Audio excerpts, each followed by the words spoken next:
How to Win Friends and Influence People by Dale Carnegie. Chapter 11.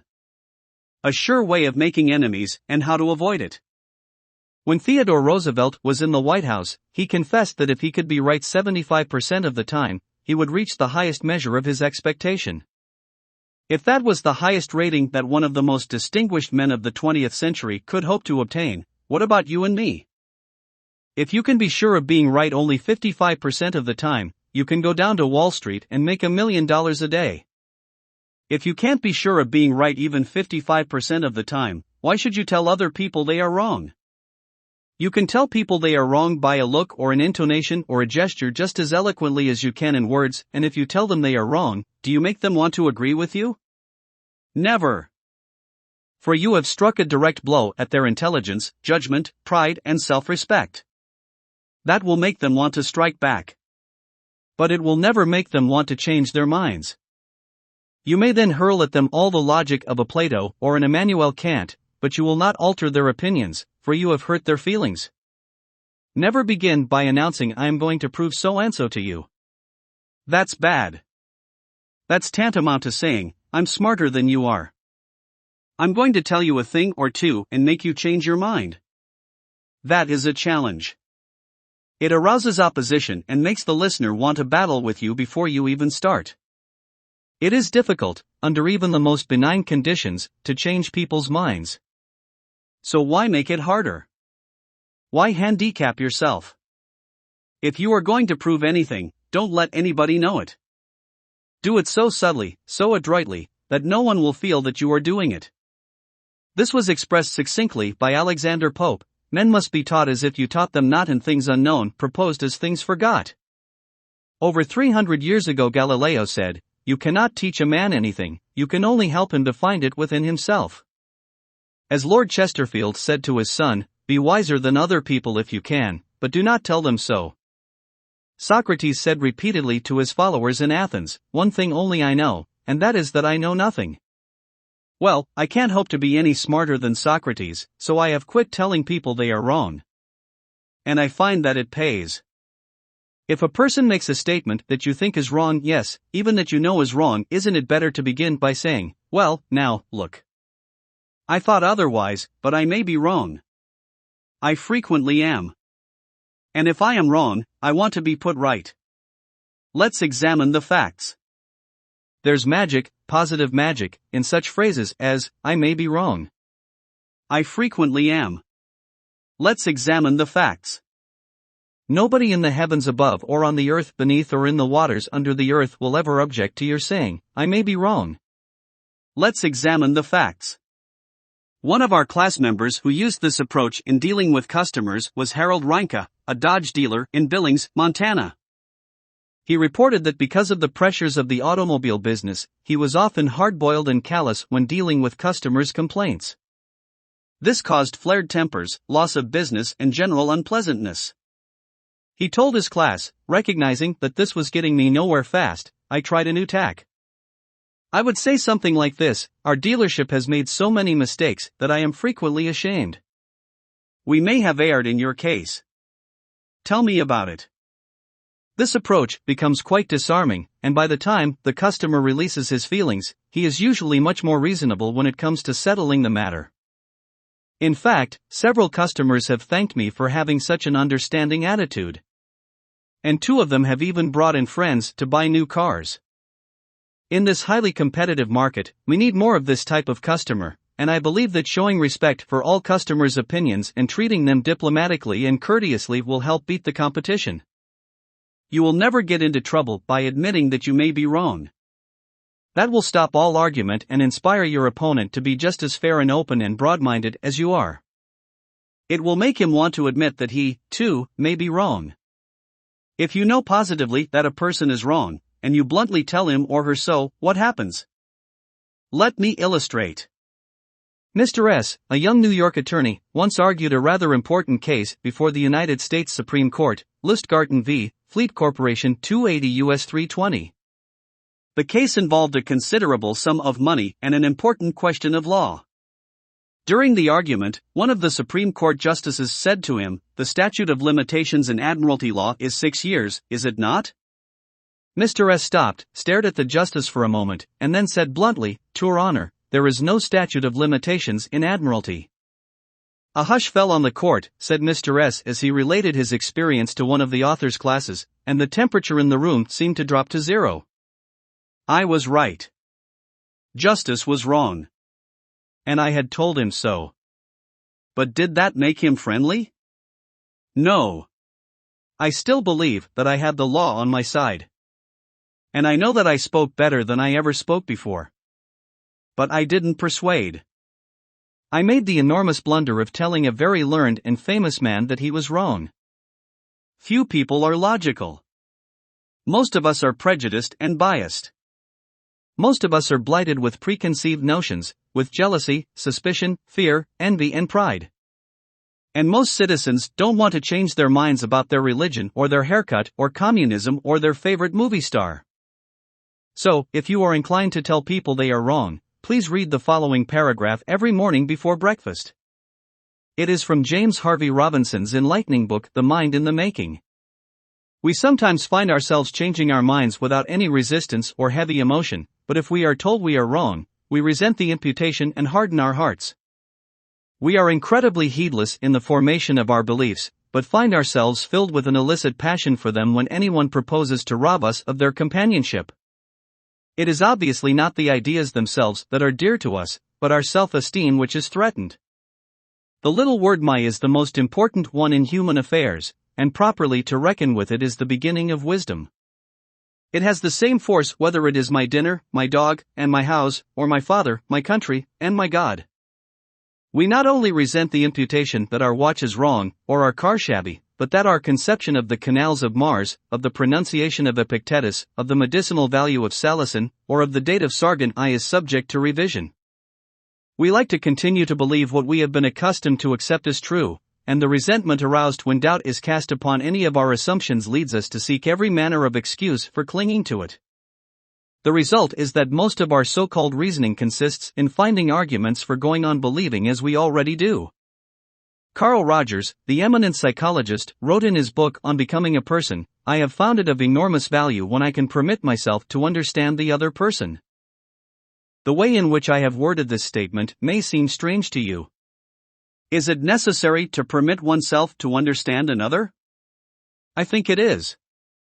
Our first reaction to most of the statements, which we hear from other people, is an evaluation or judgment, rather than an understanding of it. When someone expresses some feeling, attitude, or belief, our tendency is almost immediately to feel that's right, or that's stupid, that's abnormal, that's unreasonable, that's incorrect, that's not nice. Very rarely do we permit ourselves to understand precisely what the meaning of the statement is to the other person. I once employed an interior decorator to make some draperies for my home. When the bill arrived, I was dismayed. A few days later, a friend dropped in and looked at the draperies. The price was mentioned, and she exclaimed with a note of triumph, "What? That's awful. I am afraid he put one over on you." True? Yes, she had told the truth, but few people like to listen to truths that reflect on their judgment. So, being human, I tried to defend myself. I pointed out that the best is eventually the cheapest, that one can't expect to get quality and artistic taste at bargain basement prices, and so on and on. The next day another friend dropped in, admired the draperies, bubbled over with enthusiasm, and expressed a wish that she could afford such exquisite creations for her home. My reaction was totally different. "Well, to tell the truth," I said, "I can't afford them myself. I paid too much. I'm sorry I ordered them." When we are wrong, we may admit it to ourselves. And if we are handled gently and tactfully, we may admit it to others and even take pride in our frankness and broad-mindedness. But not if someone else is trying to ram the unpalatable fact down our esophagus. Horace Greeley, the most famous editor in America during the time of the Civil War, disagreed violently with Lincoln's policies. He believed that he could drive Lincoln into agreeing with him by a campaign of argument, ridicule, and abuse. He waged this bitter campaign month after month, year after year. In fact, he wrote a brutal, bitter, sarcastic, and personal attack on President Lincoln the night Booth shot him. But did all this bitterness make Lincoln agree with Greeley? Not at all. Ridicule and abuse never do. If you want some excellent suggestions about dealing with people and managing yourself and improving your personality, read Benjamin Franklin's autobiography, one of the most fascinating life stories ever written, one of the classics of American literature. Ben Franklin tells how he conquered the iniquitous habit of argument and transformed himself into one of the most able, suave, and diplomatic men in American history. One day, when Ben Franklin was a blundering youth, an old Quaker friend took him aside and lashed him with a few stinging truths, something like this: "Ben, you are impossible. Your opinions have a slap in them for everyone who differs with you. They have become so offensive that nobody cares for them. Your friends find they enjoy themselves better when you are not around. You know so much that no man can tell you anything. Indeed, no man is going to try, for the effort would lead only to discomfort and hard work. So you are not likely ever to know any more than you do now, which is very little." One of the finest things I know about Ben Franklin is the way he accepted that smarting rebuke. He was big enough and wise enough to realize that it was true, to sense that he was headed for failure and social disaster. So he made a right-about-face. He began immediately to change his insolent, opinionated ways. "I made it a rule," said Franklin, "to forbear all direct contradiction to the sentiment of others, and all positive assertion of my own. I even forbade myself the use of every word or expression in the language that imported a fixed opinion, such as certainly, undoubtedly, etc., and I adopted, instead of them, I conceive, I apprehend, or I imagine a thing to be so or so, or it so appears to me at present. When another asserted something that I thought an error, I denied myself the pleasure of contradicting him abruptly, and of showing immediately some absurdity in his proposition, and in answering I began by observing that in certain cases or circumstances his opinion would be right, but in the present case there appeared or seemed to me some difference, etc. I soon found the advantage of this change in my manner. The conversations I engaged in went on more pleasantly. The modest way in which I proposed my opinions procured them a readier reception and less contradiction. I had less mortification when I was found to be in the wrong, and I more easily prevailed with others to give up their mistakes and join with me when I happened to be in the right. And this mode, which I at first put on with some violence to natural inclination, became at length so easy, and so habitual to me, that perhaps for these 50 years past no one has ever heard a dogmatical expression escape me. And to this habit, after my character of integrity, I think it principally owing that I had earned so much weight with my fellow citizens when I proposed new institutions, or alterations in the old, and so much influence in public councils when I became a member, for I was but a bad speaker, never eloquent, subject to much hesitation in my choice of words, hardly correct in language, and yet I generally carried my points. How do Ben Franklin's methods work in business? Let's take two examples. Catherine A. Allred of Kings Mountain, North Carolina, is an industrial engineering supervisor for a yam processing plant. She told one of our classes how she handled a sensitive problem before and after taking our training. "Part of my responsibility," she reported, "deals with setting up and maintaining incentive systems and standards for our operators so they can make more money by producing more yam. The system we were using had worked fine when we had only 2 or 3 different types of yam. But recently we had expanded our inventory and capabilities to enable us to run more than 12 different varieties. The present system was no longer adequate to pay the operators fairly for the work being performed and give them an incentive to increase production. I had worked up a new system which would enable us to pay the operator by the class of yam she was running at any one particular time. With my new system in hand, I entered the meeting determined to prove to the management that my system was the right approach. I told them in detail how they were wrong and showed where they were being unfair and how I had all the answers they needed. To say the least, I failed miserably. I had become so busy defending my position on the new system that I had left them no opening to graciously admit their problems on the old one. The issue was dead. After several sessions of this course, I realized all too well where I had made my mistakes. I called another meeting and this time I asked where they felt their problems were. We discussed each point, and I asked them their opinions on which was the best way to proceed. With a few low-keyed suggestions, at proper intervals, I let them develop my system themselves.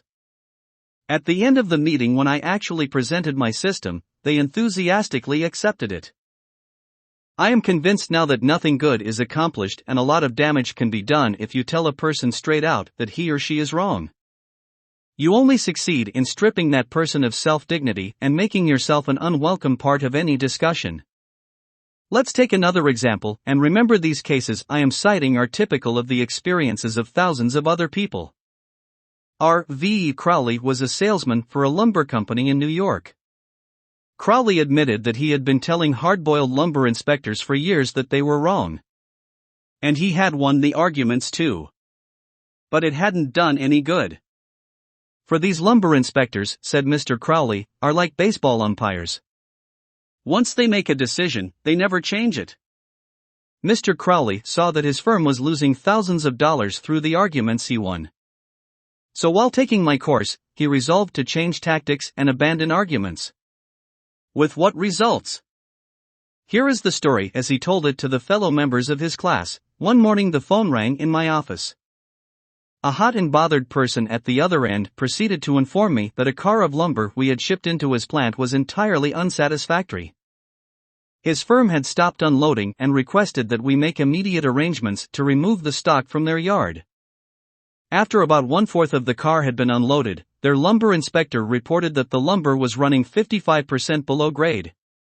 Under the circumstances, they refused to accept it. I immediately started for his plant and on the way turned over in my mind the best way to handle the situation. Ordinarily, under such circumstances, I should have quoted grading rules and tried, as a result of my own experience and knowledge as a lumber inspector, to convince the other inspector that the lumber was actually up to grade, and that he was misinterpreting the rules in his inspection. However, I thought I would apply the principles learned in this training. When I arrived at the plant, I found the purchasing agent and the lumber inspector in a wicked humor, both set for an argument and a fight.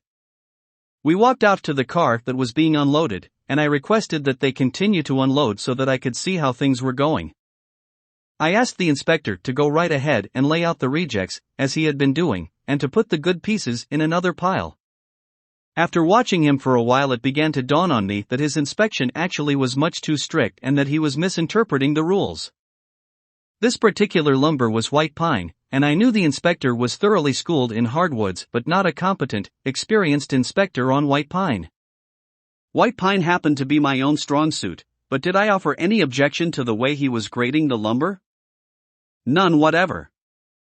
I kept on watching and gradually began to ask questions as to why certain pieces were not satisfactory. I didn't for one instant insinuate that the inspector was wrong. I emphasized that my only reason for asking was in order that we could give his firm exactly what they wanted in future shipments. By asking questions in a very friendly, cooperative spirit, and insisting continually that they were right in laying out boards not satisfactory to their purpose, I got him warmed up, and the strained relations between us began to thaw and melt away.